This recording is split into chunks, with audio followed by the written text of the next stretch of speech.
Baik, kita lanjut materi tadi. Maaf ada kendala, lupa ngidupin audionya. Jadi kita materi selanjutnya ada al-huruf al-arabiyah, huruf-huruf Arab. Nah, huruf Arab ini terdiri dari 3 subbab. Yang pertama al-huruf al-hijaiyah, yaitu huruf yang diucapkan, al-mantuqah, yang ucapan.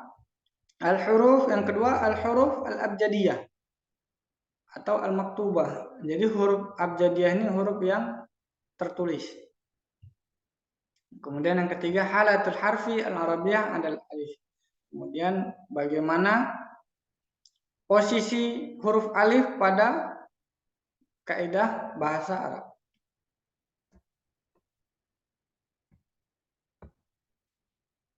Nah, ini al-huruf al-arabiyah terbagi dua. Yang pertama al-huruf al-hijaiyah. Kemudian yang kedua al-huruf al-abjadiyah.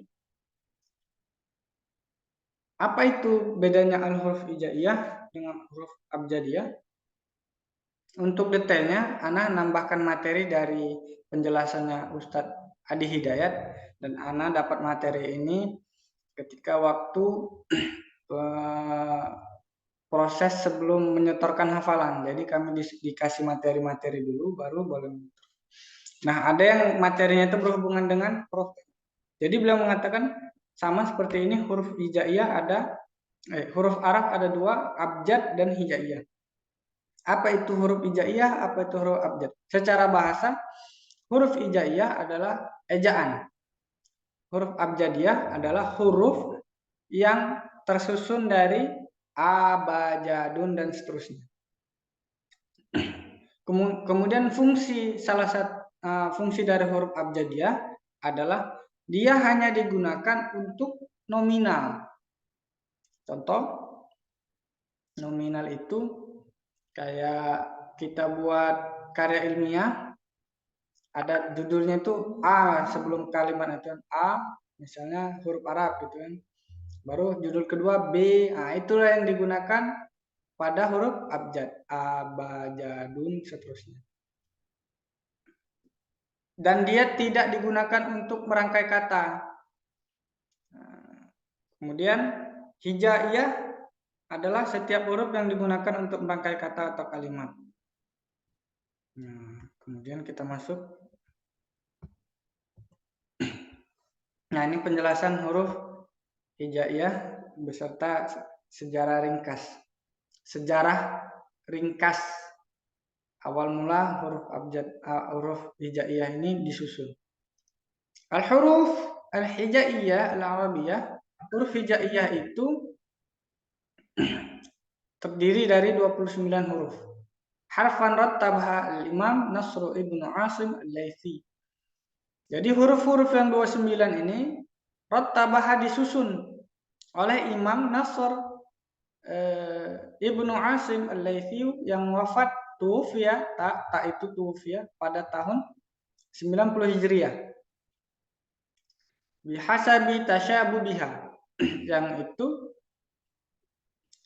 berdasarkan kemiripan pada fil khat. Jadi Syekh ini menyusun huruf hijaiyah ini berdasarkan bentuk yang serupa, bentuk yang mirip. Contoh ini, ba, ta, sa, bentuknya sama. Jim, ha, ho, bentuknya sama. Dal, zal, bentuknya sama. Ra, zai, dan seterusnya dengan bentuk yang sama. Jadi memudahkan. Makanya ketika kita baca Iqra mudah gitu kan, karena susunan huruf hijaiyah. Wa naqataha liufarriqa bainal mutamatsilat. Dan dia memberi tanda titik, memberinya titik-titik itu untuk membedakan liufarriq bainal mutamatsilat dari bentuk huruf yang serupa. Nah, misal kalau seandainya huruf bentuknya sama seperti ini, tidak diberi tanda titik oleh Syekh, maka kita bingung ini huruf apa. Namun beliau memberinya tanda seperti kalau ba titiknya 1 di bawah, kalau ta titiknya 2 di atas, ta titiknya 3 di atas, dan seterusnya. Itu sejarah singkat asal mula pembuatan dan alasan huruf hijaiyah dibuat. Kemudian, nah ini tadi perhatian tanbih. Alif allati fi awal al-huruf al-hijaiyah. Jadi huruf yang di awal huruf hijaiyah tadi hiyal hamzah. Itu bukan alif tapi hamzah. Nah, kenapa bisa hamzah? Oke, kita lihat penjelasannya. Wa ammal aliful maddiyah fahiya al-harfu qabla al-akhir wa yu'abbaru anha bi lam alif. Jadi adapun yang tadi itu kalau tanpa ada hamzahnya di atas itu namanya alif maddiyah dan dia bisa diilustrasikan, bisa dibayangkan dengan bahasa ucapan bukan tulisannya. Ketika kita mengucapkannya kita tahu itu ada huruf alif. Nah, itu salah satunya digambarkan, diilustrasikan dengan melalui lisan huruf la, lam alif, la. Li'annaha, karena lam maddiyah ini, alif maddiyah ini, la takunu illa sakinatan. Dia tidak bisa dikatakan alif. Maksudnya, jadi dia itu alif itu harokatnya sukun, nggak ada harokat, nggak punya harokat alif itu. Kemudian wala yakun maqablaha ilal maftuh. Kalaupun berharokat, dia itu harokat pada huruf sebelumnya. Dan itu harokatnya pun cuma satu, yaitu fathah. Nah, jadi alif ini agak kasihan ya. Kasihan karena dia nggak punya legalitas untuk berdiri sendiri. Dia harus ada orang lain yang untuk menopang. Nah, salah satunya tadi kalau alif mau disebut harus ada hamzah di atasnya kayak ini tadi. Harus ada hamzah di atasnya. Kalaupun nggak mau dia digabungkan dengan hamzah, harus ada huruf sebelumnya, yaitu yang berbaris, yang berharokat fathah. Nah, kemudian, jadi huruf itu ada dua, ada sakin, ada mutaharik. Sakin itu sukun, mutaharik yaitu yang berbaris. Nah, istilah kita harokat ya, baris yang di atas huruf-huruf itu. Nah, yang mutaharik ini artinya harokat gitu. Huruf-huruf yang berbaris. Nah, maftuh fathah, matmum dhammah, maksur kasrah.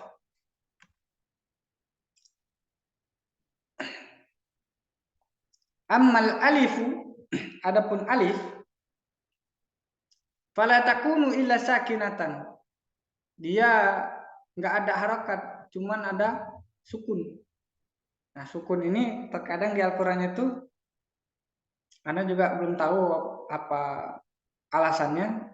Terkadang di Al-Qur'an itu yang mushaf Madinah itu kadang ada 3, kadang dia tandanya bulat melengkung, kemudian kayak huruf C dan tidak dikasih tanda. Tapi kalau untuk yang melengkung dan apa itu ya? Ada itu nanti kita pelajari di Rosem Usmani. Belajar Rosem.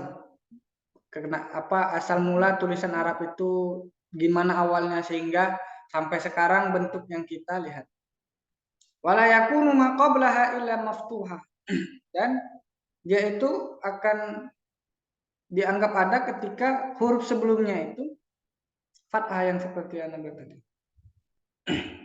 Wal harfu musyaddad yata'allafu min harfain. Nah, yang satu lagi huruf tasydid, musyaddad tasydid. Nah, tasydid ini itu gabungan antara sakin dengan mutaharrikah. Makanya nggak ditulis di sini. Jadi huruf tasydid itu sebenarnya dua huruf. Dua huruf yang tergabung, huruf yang memiliki tanda sakin, sakinah, sukun, Yang kedua, huruf yang memiliki tanda harokat dengan huruf yang sama. Nah, itu. Al-awwal sakinah nih dia. Yata'alaf min harafain. Yang terdiri, yang dibentuk, yang tercipta dari dua huruf. Itu huruf tasdid. Dan yang pertama itu adalah sakin. Dan yang kedua adalah berharokat.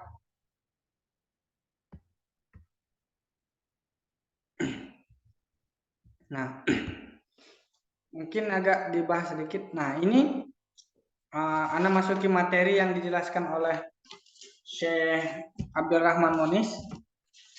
Nah, beliau mengatakan ada 3 bagian penting yang harus diperhatikan pada huruf hijaiyah. Yang pertama, bentuk huruf. Kita harus mengenal bentuk huruf. Ini tadi bentuknya. Bentuk alif hamzah seperti ini, bentuk ba seperti ini, bentuk ta seperti ini. Ini bentuk namanya, bentuk huruf. Yaitu khat, al-khattu. Kemudian kita harus mengetahui nama huruf. Nama huruf ini alif, ba, ta, fa, jim, ha, kha, dal, zal, ra, zai, sin, shin, sad, dad, ta, ra, ain, ghain, fa, qaf, kaf, lam, mim, nun, ha, waw, lam alif, ya. Nah, ini disebut nama huruf karena dia belum ada tanda harokat. Jadi kalau dia tidak ada harokat, maka cara penyebutannya seperti tadi, alif, ba. Nah, ketika sudah ada harokat, maka cara penyebutannya sesuai harokat. Kalau dia fathah, vokalnya menjadi A. Kalau dia kasroh, vokalnya menjadi I. Kalau dia dhammah, vokalnya menjadi U. Tapi kalau dia sukun, dia itu harus ada partner. Sukun dengan tasdid dia harus ada partner baru bisa dibaca. Kalau enggak, ya kita baca yang harokatnya saja. Nah, kalau sukun nggak bisa dibaca sama sekali. Dia bisa dibaca kayak alif tadi kalau dia ada temennya. Nah, gitu. Nah, yang terakhir yaitu al-huruf abjadiyah. Nah, ini huruf abjadiyah itu ada 2 versi. Versi yang pertama, tartibuha indal masyariqah, yaitu versi susunan menurut orang timur. Ya, ini abjad, hawaz, hutti, kalamun, sa'fas, qarashat, syakhadun, dhaghun, dan wa indal magharibah, dan menurut versi susunannya orang barat, magharib, abjad, hawaz, hutta,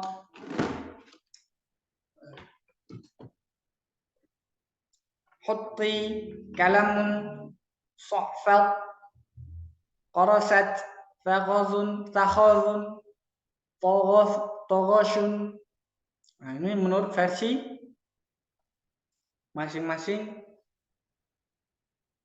daerah. Ada yang timur, ada yang barat. Nah, wa ala tartibil magharibah masya Syatibi fil hirzil amani. Nah, dan Imam Syatibi lebih memilih yang versi magharib, versi barat, alfabetnya orang barat. Pada tartibil magharib masya fi hirzil amani, dalam mencari aman, istilahnya titik aman gitu. Dan diikuti watabahu Ibnul Jazari fit Thayyibah, dan diikuti oleh Imam Jazari dan Thayyibah. Nah, apa maksud abjad, hawaz, hutti? Apakah ada artinya masing-masing? Bukan, itu adalah singkatan. Nah, ini Anda mau lihat kan dari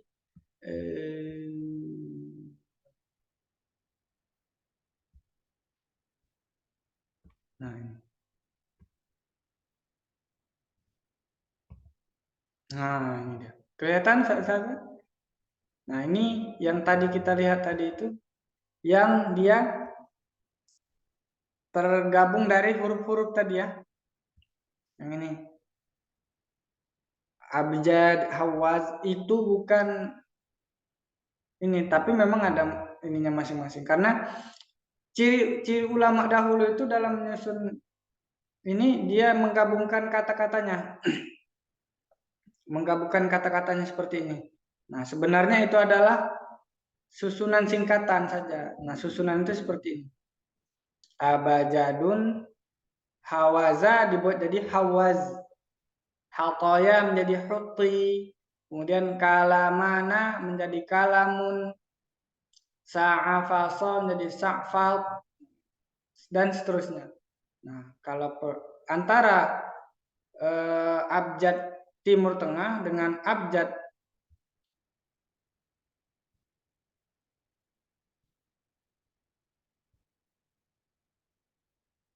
nah antara uh, susunan Timur Tengah dengan Barat berbeda. Nah, seperti Anda bilang tadi, yang fungsinya itu untuk nomor ya, saudara. Jadi kalau A ini nomornya untuk nomor 1, Ba nomor 2, Ja nomor 3, H nomor 5. Nah, untuk tulisan tulisan Latinnya, nah seperti ini. Kalau alif, Latinnya menurut Timur Tengah seperti ini. A, dia ada garis atasnya. B, Ba, Jim, Ja, dan seterusnya. Bisa dilihat di Wikipedia saja ya. Nah, buka di Wikipedia.